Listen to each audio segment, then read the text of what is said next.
Baik, Bapak Ibu, Assalamualaikum warahmatullahi wabarakatuh. Waalaikumsalam warahmatullahi wabarakatuh. Saya tandain dulu ya. Tadi kita ini mulainya 11.08, nanti selesainya 12.08. Baik, Bapak Ibu, ini awal pertemuan kita atau hari kedua kita ikut lokakarya hasil AKMI. Bapak Ibu ya, tindak lanjut hasil AKMI.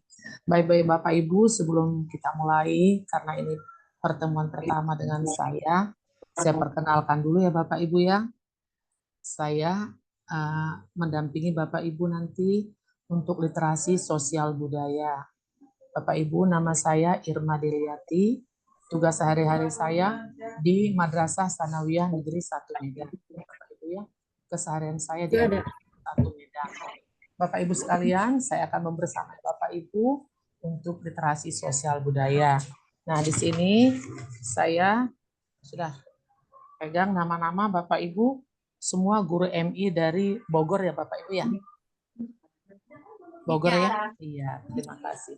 Bertemu lagi saya dengan orang-orang Bogor. Tahun lalu saya ikut AKMI, BIMTEK AKMI juga pesertanya dari Bogor. Jadi ketemu lagi. Tapi saya nggak tahu madrasahnya sama atau gimana. Baik Bapak Ibu sekalian, saya mohon keaktifan kita di kegiatan ini seterusnya Bapak Ibu ya. Mudah-mudahan kegiatan kita ini berlangsung lancar, Bapak Ibu bisa dapat hasil yang terbaik. Bapak Ibu jangan lupa ya presensi absen hari ini, ya Bapak Ibu ya. Baik, saya share screen dulu Bapak Ibu ya. Iya, Bapak Ibu silakan. Oke, di sini ya. Oh.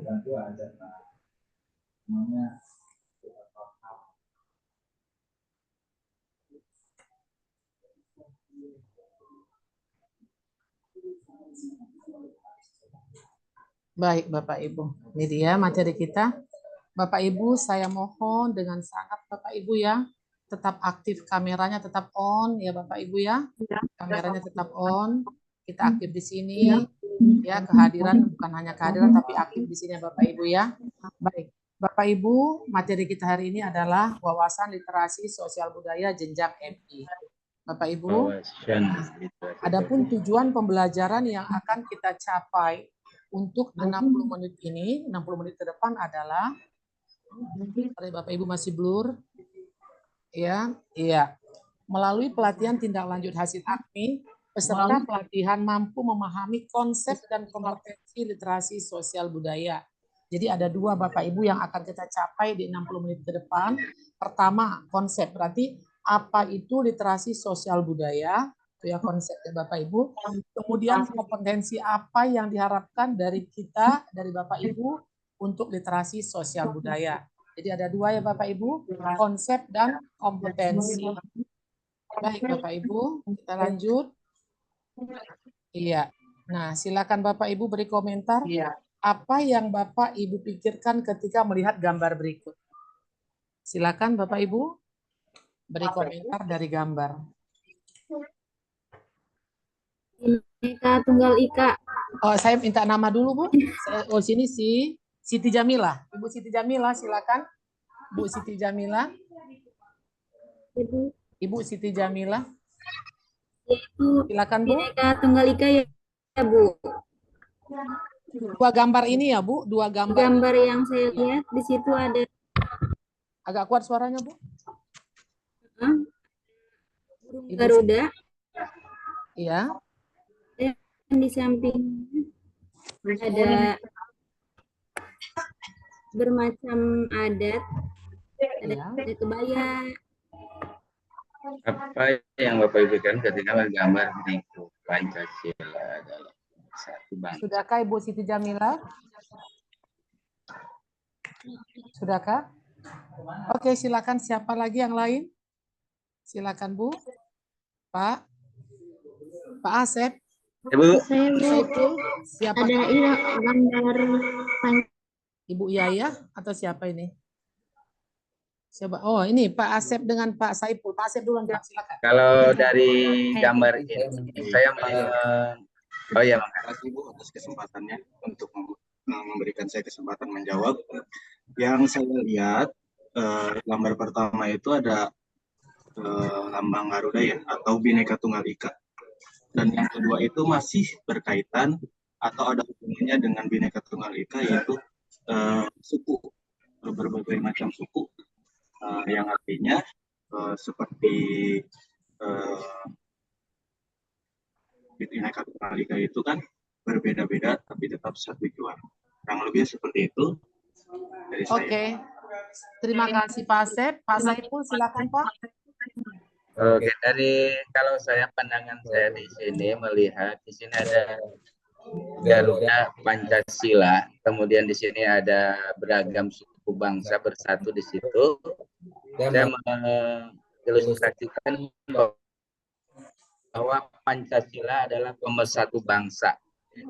Itu. Baik Pak Asep. Pak Asep, maaf Pak Saiful. Terima kasih Pak Saiful. Saya minta siapa lagi? Adakah lagi? Bu, saya mau jawab, Bu. Ibu Ranu. Iya, Bu Ranu sudah resen. Silakan Bu Ranu. Baik, Bu Ranu. Menurut saya dari gambar ini, Silakan Bu Ranu.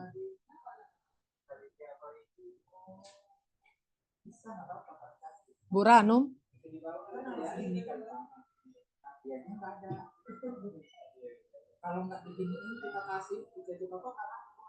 Bu Ranu. negara yang kalau Ya, silakan Bu Ranu. kalau tidak mempunyai agama, suku, bahkan agama. Sudah. Sudahkah? Saya, Bu. Saya mau jawab, Bu. Oke. Cukup Bu Ranu. Jadi dari gambar ini ya sudah. Bu, saya boleh jawab, Bu. Bu Ranu masih mau lanjut? Silakan. Sudah cukup. Oh cukup. Oke.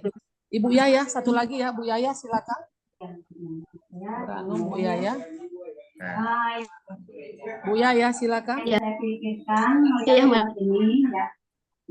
Yang saya pikirkan dengan gambar ini bahwa negara Indonesia itu memiliki keragaman sosial budaya dan memiliki pandangan hidup yaitu dasar negara Pancasila dan melambangnya di negara. Seperti itu. Ini Ibu Yaya, tapi Ibu Ifah bersama berdua ya? Enggak, Bu Yaya, ada dua, Bu. Oke, dua di satu ruangan. Oke.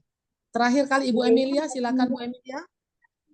Baik Bu, menurut pendapat saya di sini ada gambar Garuda yang bersimbolkan Bhinneka Tunggal Ika, di mana Bhinneka Tunggal Ika itu di Indonesia mempunyai berbagai macam ya, dari pakaian adat, kemudian bahasa, ya. Sehingga walaupun banyak sekali perbedaan, tetapi tetap satu tujuan, yaitu bangsa Indonesia. Terima kasih. Oke, terima kasih Bapak Ibu sekalian. Nah, sekarang kalau ini kan gambar yang ada di sini ini kan kalau kita buat satu kesimpulan, ini gambar adalah lambang silat persatuan Indonesia. Kan gitu ya Bapak Ibu ya? Nah, tentang kebersamaan, keberagaman, persatuan, nah seperti itu. Nah, silakan nanti siapa yang mau beri pendapat ya Bapak Ibu ya. Saya belum masuk ke slide berikutnya. Andaikan ya Bapak Ibu, andaikan Bapak Ibu guru akan menyampaikan materi pelajaran tentang persatuan atau keberagaman Indonesia. Tapi Bapak Ibu nggak tunjukkan gambar ini ke anak-anak.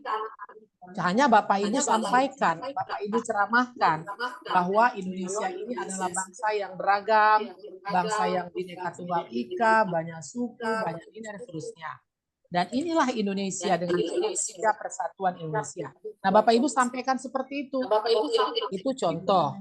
Nah, contoh kedua, Bapak Ibu menyampaikan materi tapi menggunakan gambar ini. Pertanyaan saya, manakah yang lebih kuat di benak siswa? Materi yang disampaikan yang didahului dengan ceramah tanpa gambar, dengan materi yang didahului dengan gambar. Mana yang lebih kuat dalam benak siswa? Silakan Bapak Ibu. Materi yang gambar. Oke Pak, Bu, sebut nama Ibu siapa ini? Elis Fadila, Ibu Elis Fadila, silakan. Tapi orangnya nggak kelihatan, Bu Elis. Raise hand, iya gitu. Kalau Ibu maaf izin menjawab. Iya, Kalau silakan. menurut saya materi yang didahulukan dengan gambar karena itu akan merangsang pikiran anak dan mereka bisa melihat bahwa Indonesia itu memang beragam, Bhinneka Tunggal Ika walaupun berbeda-beda tujuannya tetap satu, bangsa Indonesia.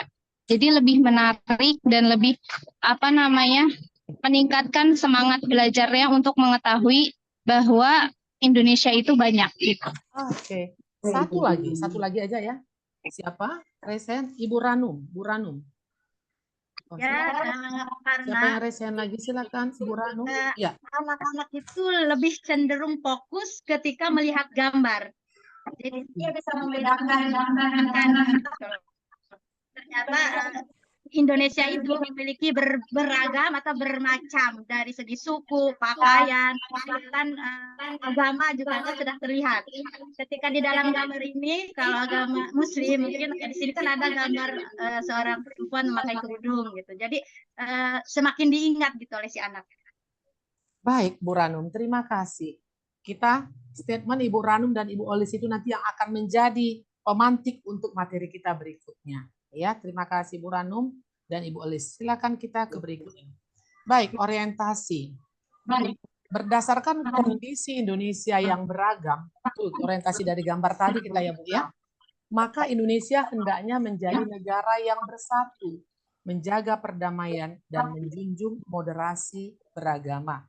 Inilah orientasi kita terhadap gambar yang kita baru tayangkan tadi. Bapak Ibu, Kementerian Agama kita beberapa tahun terakhir ini begitu gencar dengan slogan moderasi beragama. Satu aja saya minta dari Bapak Ibu, silakan. Moderasi beragama itu apa ya? Yang Ibu pahami, silakan. Moderasi beragama. Siapakah?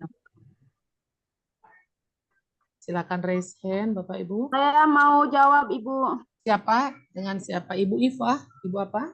Pak Musyarofa, iya. Ya, Ibu Iva Musyarofa, silakan Bu Iva. Iya. Moderasi agama itu kan kita bisa lihat dari kata moderasi itu pertengahan ya, Ibu ya. Iya, jadi tidak fanatisme Ibu terhadap agama Ibu, baik itu intern agama ataupun agama dengan agama yang berbeda. Gitu. Jadi dia memiliki sifat tidak fanatik terhadap agama dan pemahamannya sendiri, Ibu. Gitu, Ibu. Oke, iya, terima kasih, cukup satu ya, Ibu ya, Bapak Ibu. Iya, jadi ini cara. Jadi moderasi beragama ini, moderasi itu cara hidup, ya, cara hidup yang saling menghormati, menjaga toleransi tanpa harus ada konflik di antara kita. Ya, Bapak Ibu, ini slogan yang akhir-akhir ini begitu gencar ya, Bapak Ibu. Jadi kita nanti dalam konteks literasi sosial budaya tetap mengusung nilai-nilai moderasi beragama sedini mungkin dari anak kita atau siswa kita. Baik, sekarang kita ke slide ini. Apa sih urgensi atau pentingnya literasi sosial budaya? Dia ya. Harapannya apa? Literasi sosial budaya menjadi hal yang urgen, yang penting, yang harus dimiliki masyarakat bangsa Indonesia. Bapak Ibu, kita tidak bisa lagi kita tidak bisa lagi menafikan bahwa kita ini adalah bangsa yang beragam, sangat-sangat beragam. Ya Bapak Ibu, nah satu sisi di sila ketiga kita dituntut persatuan Indonesia. Nah oleh karena itu Bapak Ibu, nah di literasi sosial budaya ini ya ada harapan yang harapannya bagaimana kita memiliki, bagaimana apa yang harus dimiliki oleh bangsa Indonesia. Bapak Ibu tolong diperhatikan mikrofonnya di-mute-kan ya Bapak Ibu. Mikrofonnya di-mute-kan, Ibu Emilia, Ibu Iva, Pak Anwar. Tolong di-mute-kan ya. Oke. Yang lain tolong coba dicek mikrofonnya, tolong di-mute-kan ya Bapak Ibu. Nanti kita ada waktu untuk di-unmute-kan. Baik, apa harapan kita, kemudian apa? Mengusung nilai-nilai moderasi beragama. Jadi, Bapak Ibu, moderasi beragama memang dalam konteks beragama, tapi dalam literasi sosial budaya ini kita meluaskan, memperluas konteks moderasi beragama itu bukan hanya dalam hubungan masyarakat yang berbeda agama, tapi juga dalam konteks-konteks lain dalam bermasyarakat. Dalam hal apapun kita menempatkan diri kita untuk berada di tengah-tengah, tidak tidak menimbulkan, berusaha untuk tidak menimbulkan kegaduhan di masyarakat karena adanya perbedaan.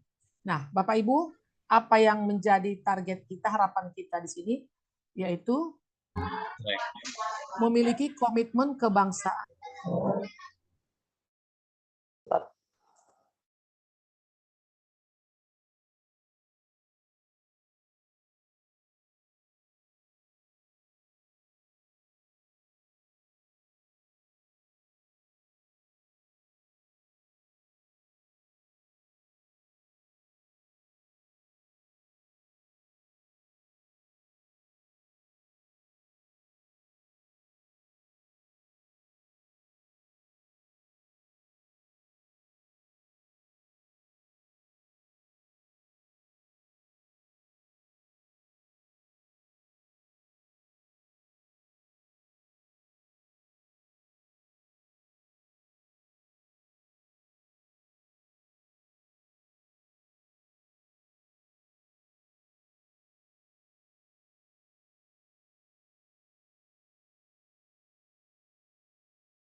Sana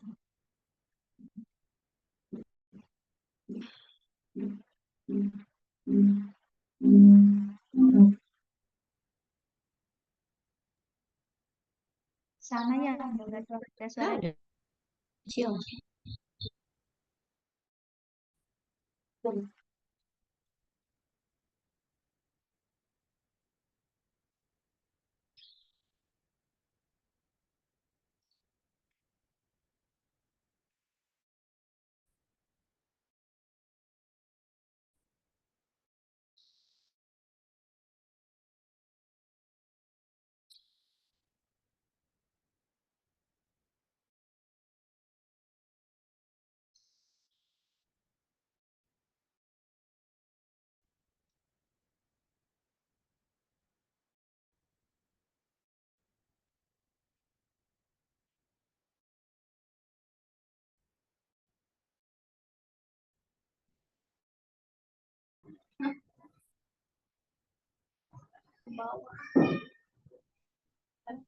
Saya sudah 3 kali terpental, Bapak Ibu. Ini juga saya pecah konsentrasi nih, Bu Nurmalina ya, saya jadinya. Kok nggak pernah begini ya, kok saya tiba-tiba hilang. Padahal mau yang seriusnya. Oke, Bapak Ibu, kemarin lihat ya Bapak Ibu, ini ya. Ya, tolong di-mute-kan Bapak Ibu, di-mute-kan mikrofonnya. Nah, ini dia. Ya, Bapak Ibu, ini tolong dipahami betul. Tolong di-mute-kan Bapak Ibu, kan mikrofonnya itu siapa yang nyala itu ya? Ibu Siti Suhesti sepertinya, Ibu Siti Suhesti. Tolong di-mute-kan. Iya, baik. Bapak Ibu gini, tadi saya berandai itu madrasahnya Ibu Ranum atau madrasahnya Pak Yusuf, Pak Abdul Rosyid. Kan beberapa waktu yang lalu madrasah anak siswa kita sudah mengikuti instrumen AKMI. Kan gitu ya Bapak Ibu, hanya rapotnya belum keluar. Ya Bapak Ibu ya. Nah, jadi instrumen AKMI itu berisi pertanyaan-pertanyaan. Tapi bukan untuk menguji kemampuan siswa. Bapak Ibu, saya sampaikan sekali lagi, instrumen AKMI itu berisi pertanyaan-pertanyaan, tapi bukan untuk menguji kemampuan siswa. Beda dengan ANBK. Jadi apa? Kalau gitu AKMI itu apa?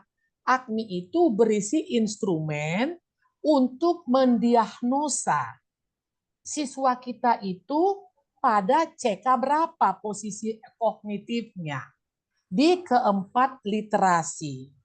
Saya ulang Bapak Ibu, instrumen AKMI itu yang dijawab oleh siswa kita itu fungsinya untuk mendiagnosa pada posisi mana siswa kita pada hasil instrumen tersebut.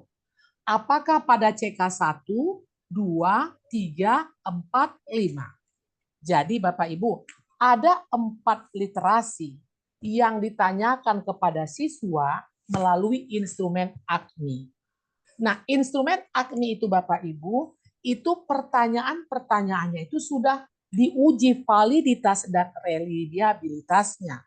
Sehingga apapun jawaban siswa itu sudah menunjukkan itulah dia sebenarnya. Pada kondisi itulah dia sebenarnya. Jadi hasil instrumen AKMI itu setelah siswa menjawab langsung terbaca. Oh, misalnya nih Pak Yusuf guru kelas 5A. Kan instrumen AKMI itu kan Pak diujikan pada siswa kita kelas 5 kan Pak? Kelas 5. Nah, tentu muncul pertanyaan, kenapa pada kelas 5? Karena akan ada kesempatan 1 tahun lagi, tepatnya di kelas 6, untuk dieksekusi desain AKMI tersebut. Nah, jadi sekarang kita berandai-andai nih, Pak Yusuf guru kelas 6A. Anak murid Pak Yusuf di kelas 6A itu tahun lalu ini kan, misalnya sekarang nih kan kelas 5A. Iya kan Pak? Nah, diberikanlah instrumen AKMI. Sudah Pak? Dijawablah oleh siswa keempat literasi. Sekarang kita ke Sosbud aja karena kapasitas saya di sini ya Bapak Ibu ya. Nah, sekarang kelas 6A itu kan Pak Yusuf misalnya ya, coba kita berandai-andai Kelas 6A itu Pak Yusuf jumlah siswanya 30 orang. Ya Pak ya, 30 orang. Nah, begitu selesai, akan ada namanya nanti rapot AKMI. Hanya saja sampai hari ini, madrasah-madrasah yang sudah mengikuti AKMI berapa bulan yang lalu, belum dapat rapotnya Pak, belum dikirim. Saya dengar tanggal 6 ini Pak dikirim. Nah, sekarang kita berandai-andai nih Pak Yusuf ya, Pak Abdul Rosid, rapotnya kita terima nih. Rapotnya kita terima. Sudah? Nah, sekarang katakan misalnya di sekolah Pak Yusuf itu ada 2 kelas ya Pak Yusuf ya, di sekolah Miftahus Salam. Nah, ada 2 kelas Pak, 6A, 5A, dan 5B. Ya kan Pak? Nah, 1 bulan yang lalu atau 2 bulan yang lalu, 5A dan 5B itu sudah mengerjakan AKMI. Nah, kemudian bulan ini, bulan depan insya Allah akan muncul datang rapotnya. Nah, apa isi rapot itu Pak Yusuf? Apa isi rapot itu Pak Rosi, Ibu Elis, semua teman-teman di ruangan ini? Isi rapot itu adalah pemetaan kondisi sebenarnya anak siswa kita itu berada di CK berapa. Nah, ini literasi sosial budaya ya Bapak Ibu, ini saya khusus ya. Nah, sekarang kita berandai 30 orang siswa Pak Yusuf setelah dapat rapot AKMI terdata di situ Pak, 20 orang berada di CK 3. Nanti ada Pak rapotnya itu, nampak ya. Kemudian 10 orang berada di CK 2. Kan 30 ya Pak, nanti dapat rapot akhirnya. Terdata kelas 5A 20 orang berada di CK 3. Hasil nanti ada rekomendasi Pak. CK 3 si anu, CK 2 si anu gitu. Jadi 30 orang ya Pak ya. CK 3 20 orang, CK 2 10 orang. Itu dia Pak, kita bersimulasi ya Bapak Ibu ya. Nah, setelah itu kan hasil AKMI. Itu hasil AKMI. Nah, apa nama kegiatan kita di sini Bapak Ibu? Loka Karya Tindak Lanjut Hasil AKMI. Berarti apa kita di sini? Kita membuat loka karya untuk menindaklanjuti hasil yang CK3, CK2 tadi. Kita tindak lanjuti. Kita desain pembelajarannya. Untuk CK3 bagaimana mendesainnya, dan seterusnya. Nah, itulah tugas kita selama 5 hari ini. Nah, tapi sebelum kita desain pembelajarannya, Bapak Ibu, kita harus paham dulu hasil AKMI tersebut, Pak. Nah, Pak Yusuf nanti lihat, oh anak saya 20 orang berada di CK3 hasil AKMI-nya. 10 orang berada di CK2. Ini maknanya apa, Pak? Teman-teman sekalian, maknanya adalah yang 20 orang itu Pak Yusuf, ini dia Bapak bisa lihat kursor saya, berarti yang 20 orang itu Pak Yusuf sudah paham yang CK3 Pak. Nah, sudah dikuasai nggak CK3 ini? Yang 10 orang sudah menguasai CK2. Kalau begitu, apa yang akan saya lakukan? Nah, gitu ya Pak ya. Oke.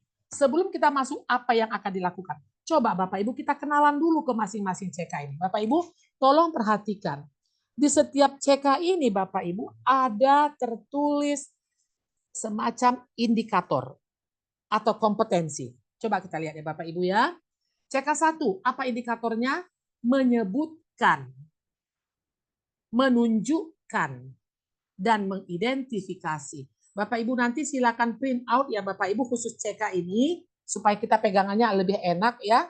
Bapak print out, nanti Bapak garis bawahi Pak indikator-indikator ini atau kompetensi ini. Di CK1 kompetensinya adalah menyebutkan, menunjukkan, dan mengidentifikasi. Kita bicara indikator dulu ya Bapak Ibu ya. Oke. CK2 apa indikatornya? Menjelaskan, membedakan, dan menemukan satu problematika. 3 ya. Oke.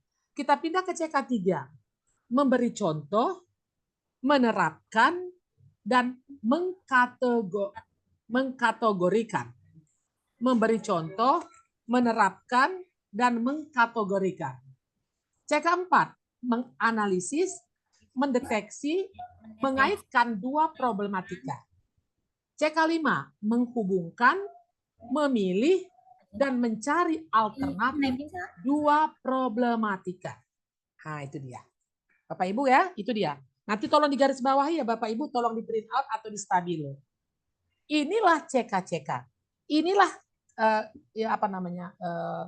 indikator atau kompetensi. Artinya apa? Nah, kita kembali ke hasil yang tadi ya Pak Yusuf dan teman-teman. Jadi 20 orang siswa Pak Yusuf yang berada di CK3 hasil raport AKMI-nya itu menandakan apa Pak Yusuf? Anak siswa Bapak yang 20 orang itu Pak sudah mampu memberi contoh, sudah mampu menerapkan, sudah mampu mengkategorikan. Udah bisa dia. Kalau gitu apa yang saya lakukan kata Pak Yusuf? Nah, maka Pak Yusuf mendesain pembelajaran setingkat di atas CK yang diperoleh anak Pak Yusuf. Yang manakah itu? Yang ini Pak, menganalisis, mengaitkan, mampu menganalisis, mendeteksi dan mengaitkan. Jadi Pak Yusuf dan teman-teman, Ibu Ranum dan semua, ya Ibu Elis semua, nanti Bapak Ibu mendesain pembelajaran sosial budayanya menggunakan indikator yang di sini Pak untuk yang 20 orang siswa tadi. Kenapa? Karena hasil AKMI-nya mengatakan si 20 orang ini telah mampu di CK3. Telah mampu, ini tulisannya Bapak Ibu lihat ya, telah mampu di CK3. Oke. Kemudian yang 10 orang kata raport AKMI mereka berada di CK2. Berarti yang 10 orang itu telah mampu di CK2. Telah mampu menjelaskan, telah mampu membedakan, telah mampu menemukan. Kalau begitu, bagaimana mendesain pembelajaran untuk anak yang CK2?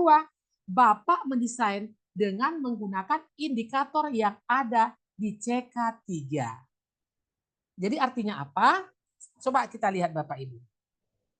Kalau kita lihat indikator-indikator yang ada di CK1, 2, sampai 5, itu bergradasi Bapak Ibu. Naik dia. Tingkat kognitifnya semakin menaik. Coba. Pak Sahrul Lukmana. Pak Sahrul adakah? Pak Sahrul? Ada ya Pak? Oh terima kasih Pak Sahrul. Pak Sahrul, ayo kita lihat. Pak, di CK1 boleh Bapak bantu apa indikatornya Pak? CK1?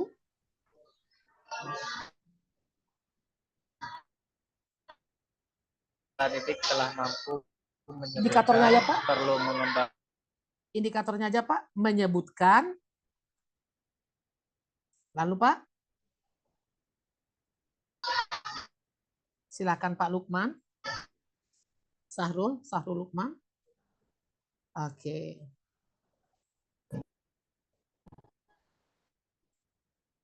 Pak.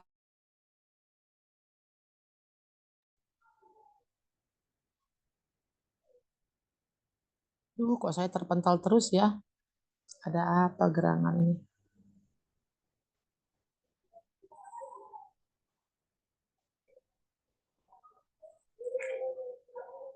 Baik, Bapak Ibu. Pak Sarul gimana Pak? Apa Pak indikator yang ada di CK1 Pak? Ya, tadi indikatornya itu menyebutkan, iya. Terus menunjukkan dan mengidentifikasi. Iya. Pertanyaan saya Pak, mana coba di CK2 Pak? Apa Pak? Menjelaskan, membedakan ya Pak ya? Ya, menjelaskan, membedakan dan Oke, baik Pak. Pak, kalau kita lihat, adakah kenaikan tingkat kognitifnya Pak? Dari yang menyebutkan ya, ke menjelaskan, ada ya Pak? Nah, naik ya Pak ya? Nah, ya, bisa menjelaskan. Terus ini Pak, memberi naik ya Pak? Menerapkan. Naik lagi. Memberi contoh, lihat Pak, menganalisis, naik lagi. Dari menganalisis, lihat ini, mencari alternatif, naik lagi. Artinya apa Bapak Ibu? CK1 lihat tanda panah Bapak Ibu sampai CK5 ini kita bisa lihat bahwa kompetensi atau indikator yang ada di masing-masing CK ini Bu, Pak, menaik, bergradasi namanya. Sehingga dapat kita katakan bahwa siswa Pak Yusuf atau Pak Sahrul yang hasil AKMI-nya berada di CK3 dan siswa Pak Yusuf atau Pak Sarul yang siswanya berada di CK2, itu menunjukkan apa? Bahwa yang 20 orang berada di CK3 itu kemampuan kognitifnya sudah lebih tinggi, Pak, daripada yang 10 orang CK2. Tapi maaf, kita tidak boleh katakan bodoh atau pintar. Karena di sini bukan ujian, sifatnya pemetaan. Sudah, Pak? Nah, seperti itu dia. Jadi, apa yang akan kita lanjutkan?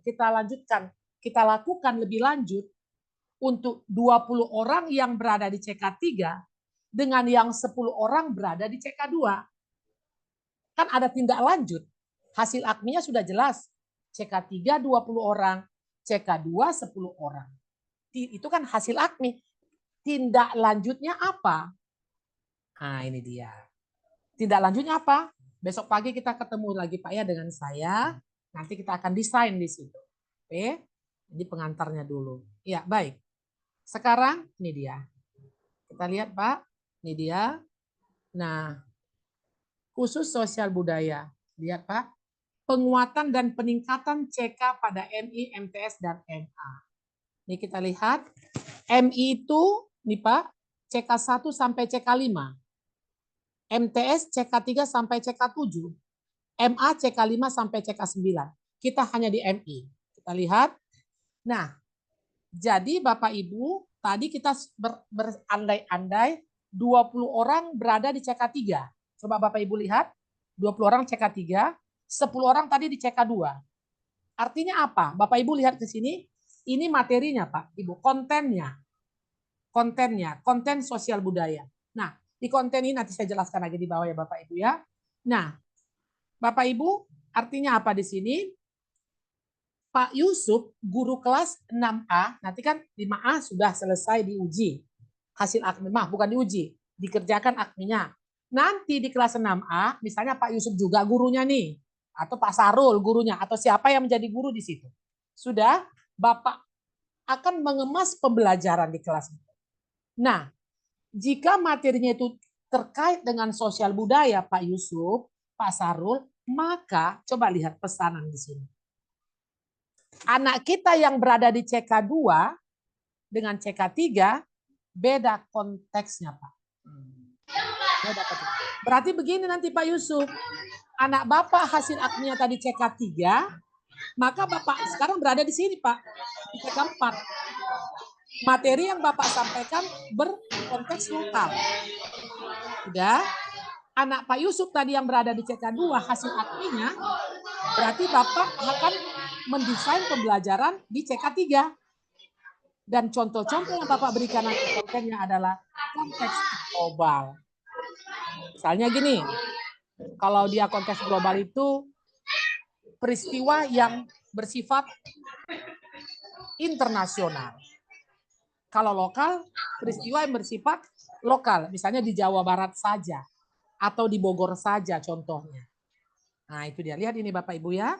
Nah jadi nanti, saya ulang sekali lagi, siswa Pak Yusuf yang 20 orang, hasil akminya CK3, berarti Pak Yusuf akan mendesain pembelajarannya sesuai dengan indikator yang ada di CK4.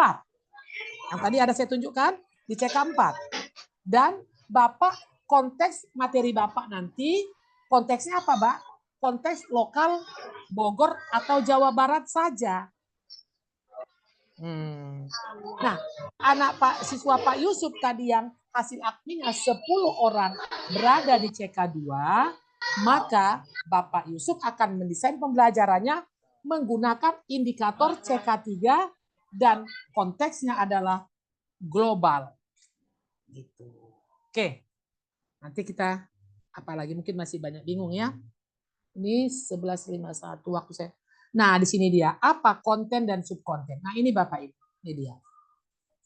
Bapak Ibu begini, ya. Ya, gini. Coba di-freshkan. Maaf, kita ada 3 hari lagi ya. Tolong Bapak Ibu ini tidak dijadikan beban. Ya, Bu. Ya, Bapak Ibu ya, Ibu Aulia, jangan dijadikan beban. Ya, santai aja. Tapi serius. Nah, gini Bapak Ibu. Ibu Ibu Penny di awal pembukaan pasti berulang-ulang mengatakan kepada kita semua, saya ingat, bahwa AKMI ini bukan kurikulum baru. Bahwa AKMI ini bukan mata pelajaran baru. Tapi apa? AKMI adalah konsep bagaimana menggiatkan siswa kita berliterasi. Why? Kenapa? Ada konsep untuk menggiatkan literasi. Karena saya yakin di pertemuan pertama kemarin, teman instruktur sudah menyampaikan betapa rendahnya kemampuan berliterasi siswa kita. Disinilah konsep AKMI masuk. Ya Pak Sarul? Ya boleh fokus Pak Sarul? Iya. Ya kan Pak? Nah karena AKMI ini bukan konsep mata pelajaran baru, dia bukan mata pelajaran baru, tapi bagaimana menggiatkan siswa kita berliterasi. Nah, kita lihat kemarin. Bapak Ibu, kita lihat ke sini. Tadi ada disebut konten. Konten berarti materi atau isi dari sosial budaya itu apa? Literasi sosial budaya.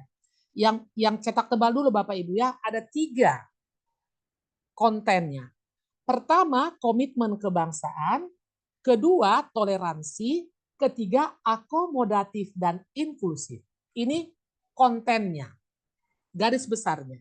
Masing-masing konten itu ada subkonten. Kita lihat Bapak Ibu, untuk komitmen kebangsaan itu menghargai dan menjiwai identitas nasional, menghargai dan menindaklanjuti perjuangan para pahlawan, mengutamakan kepentingan bangsa di atas kepentingan pribadi dan golongan, dan berpartisipasi aktif, dan seterusnya.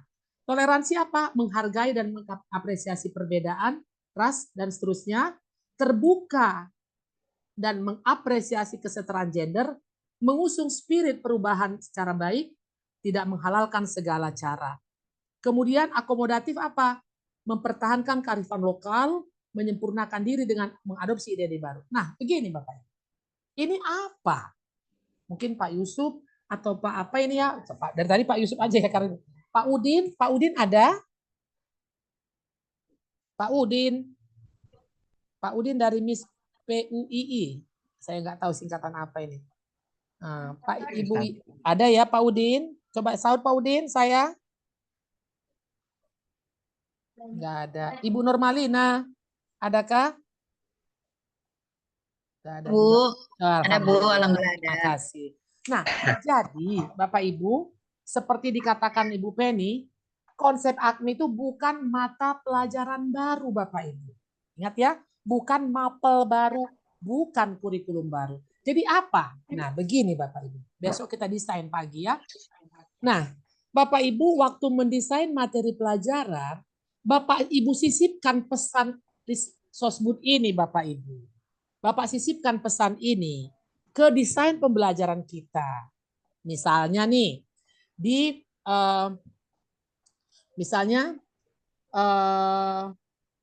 bukan harus apa ya Bapak Ibu ya, bukan harus IPS, bukan harus PPKN, bisa yang lain. Nah, misalnya seni budaya ya Ibu Normalina ya, SBK, apa namanya kalau di MI? Apa Bu Nur? SBDK? Seni budaya dan prakarya. SBDK ya. Keterampilan dan prakarya. Oke. Nah, Bapak Ibu waktu mendesain materi itu Bapak Ibu lihat ada pesan Sosbud mempertahankan kearifan lokal atau local wisdom. Jadi Bapak Ibu di Bogor ada mungkin local wisdom. Apa itu misalnya? Baik makanan ya Bapak Ibu ya boleh, kulinernya boleh. Apa itu ya makanan dari apa ya kalau di Bogor seingat saya keladi ya, talas ya Bu ya. Kalau nggak saya lupa ya. Talas ya Bu. Iya, saya pernah ke Bogor. Dioleh-olehin talas. Iya. Hujan Ibu, hujan. Apa itu? Talas. Apa tuh Pak? Berem apa itu? Nah, kalau berem Jawa Tengah. Oh, Jawa Tengah. Berem Jawa Tengah, Bu. Sorry. Ya. Oh, ya, Bogor mata. Talas ya, ada Kalau keripik talas betul. itu talas Bogor. Iya, talas. Benar, saya pernah dapat itu, pernah saya ke Cisarua dikasih talas ya, Bapak Ibu. Baik Bapak Ibu. Nah, jadi Jadi Bapak Ibu, pesan Sosbud ini Bapak Ibu, sisipkan ini Bapak Ibu, subkonten yang ada di Sosbud ini ke materi yang Ibu belajarkan, yang Ibu desain di kelas ini. Itu maksudnya ya. Baik, kita ke, iya, ini dia kontesnya.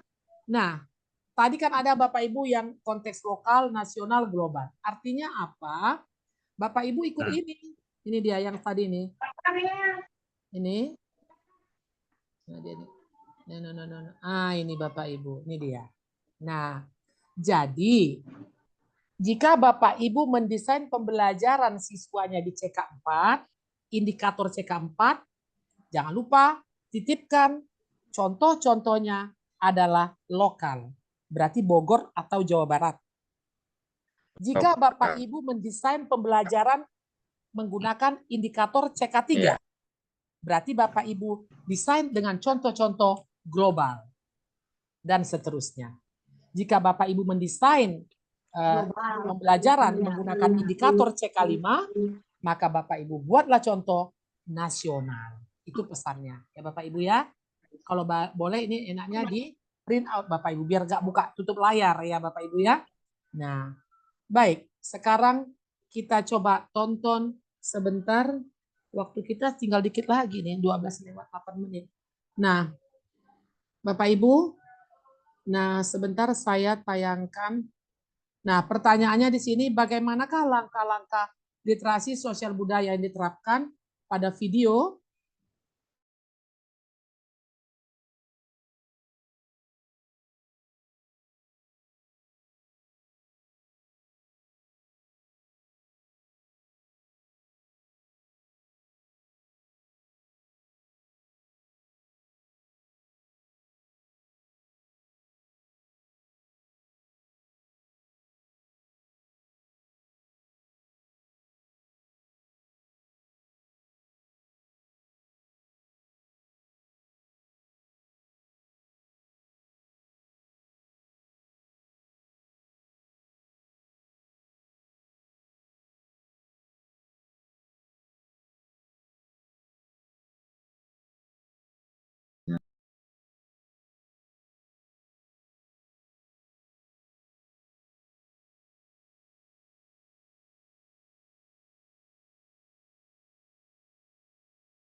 Yang sudah menjawab Pak Yayan Mulyana.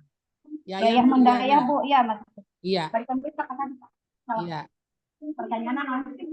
Dina non sih, kan dina WA. Saya nama bukan dina WA ya. Itu nanti, ibu dina apa? Pertanyaan apa?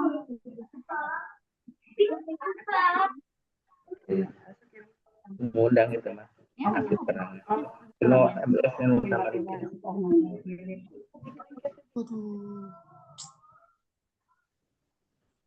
Ya.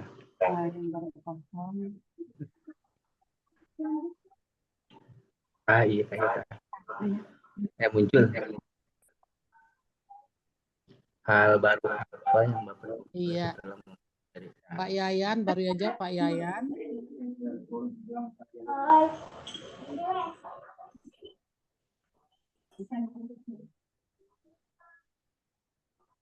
jawabnya di mana ini? Di bawah nama itu, Pak. HP.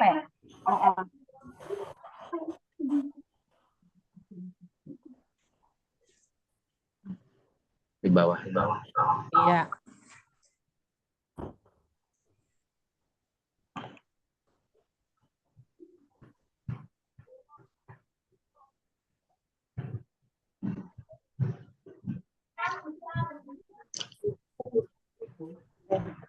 Terus diklik tambah. Temu.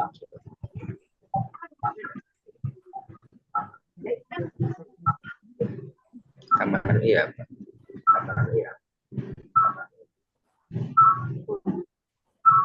Ya, Pak Yayan, Pak Asep, Pak Yusuf, iya, baru itu. Silakan Pak Yayan, ya, Pak Asep pindah ke pertanyaan berikutnya. Bagian mana yang belum dikuasai cara menerapkan CK di institusi? Oke, CK ya, silakan.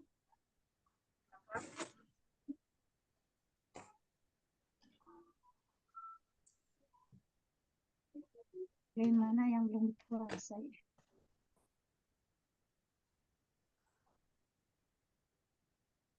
Ibu Ranum silakan pindah ke pertanyaan berikutnya, Bu Ranum. Kita jadi lebih toleransi dan saling menghormati. Bu Iva, Pak Sarul, masih di pertanyaan pertama. Ibu Julianti, Bu Yaya, iya, Anwar Musaddad, Juhroni, iya Pak, lanjut. Yang sudah silakan ke pertanyaan kedua. Bagian mana yang belum dikuasai? Ini untuk masukan sama saya. Besok kita masuk di pertama.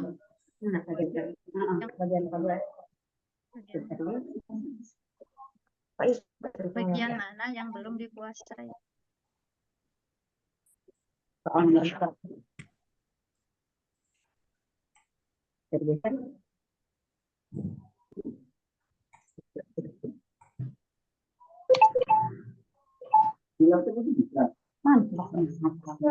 Ya, Pak Asep di cara menerapkan capaian CK. Pak Yayan atau Ibu Yayan ini Pak Yayan kurang memahami mengenai CK. Pendalaman Ibu Iva materi tentang CK juga. Pak Sarul bagaimana mendesain pembelajaran sesuai dengan indikator CK besok pagi ya Pak Sarul. Oke, Ibu, maaf Ibu, pertanyaan ketiga di sini susah di HP saya gak muncul apa ya Bu, maaf. Apa yang akan dilakukan untuk memperkuat bagian ini, bagian yang belum dikuasai ya Bu? Tadi Pak, tadi. Anwar Musaddad menyisipkan konten dan subkonten sosial budaya dalam multimapel. Oke, bagus. Keren ayah. Menyisipkan konten, iya Pak. Bapak simpan pertanyaan Bapak ya Pak. Besok kita bahas. Pak Yusuf, penerapan dan mendesain pembelajaran sehingga sesuai besok ya Pak Yusuf. Menerapkan tentang CK dari setiap peserta didik. Iya, CK lagi. Ibu Ranum cara menerapkan terhadap pembelajaran. Oke. Nah. Apa yang akan dilakukan untuk memperkuat bagian ini? Ya, satu ada dua. Ada dua ya Bu. Jawaban Cari konten dan media yang bisa menunjang kegiatan. Ini siapa ya? Lupa tulis nama ini semua. Yang dilakukan untuk memperkuat bagian ini. Itu aku Bu, lupa Bu, Normalina. Normalina, kenapa Bu? Ya. Maaf ya Bu. Iya.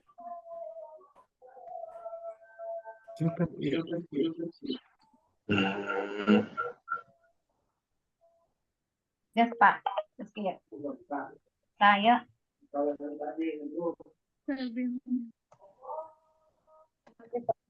mana? Oh, enggak, dia mau tutup.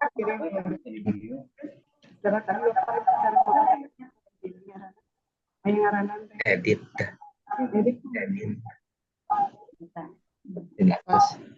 Ibu Pepen atau Pak Pepen ini ya. CK juga ya. Yang belum dikuasai tentang CK. Ibu Iva menggunakan media ajar mencari informasi. Oke. Ibu Robiatul tentang konten dan subkonten. Iya. Tadi Pak apa? Pak ini Pak Musad dan apa tadi ya? Pak Anwar Musaddat, Pak Anwar, nanti tolong disimpan pertanyaan Bapak ya Pak. Besok kita pelajari ya Pak. Oke. Ya, Bu. Ya, Pak Anwar tolong, saya berharap. Iya. Oke. Iya, barangkali cukup Pak, waktu kita sudah habis. Ya. Saya. Oke. Bapak Ibu cukup, itu nanti saya simpan ya. Itu refleksi dari kegiatan kita Bapak Ibu. Baik Bapak Ibu, sudah selesai kegiatan kita. 1 jam. Mudah-mudahan bermanfaat ya Pak ya. Besok kalau berkenan kita masuk 15 menit jam 8. Yang tinggal yang mau kita bahas. Terima kasih Bapak Ibu. Sampai bertemu besok pagi. Ya Bapak Ibu ya. Lebih kurang mohon maaf tadi banyak gangguan sinyal. Ya, Ibu. Semoga besok tidak ada halangan ya Bapak Ibu. Terima kasih. Sampai besok pagi. Sama-sama kita mengucapkan alhamdulillah. Alhamdulillahirabbil alamin. Bapak Ibu ya.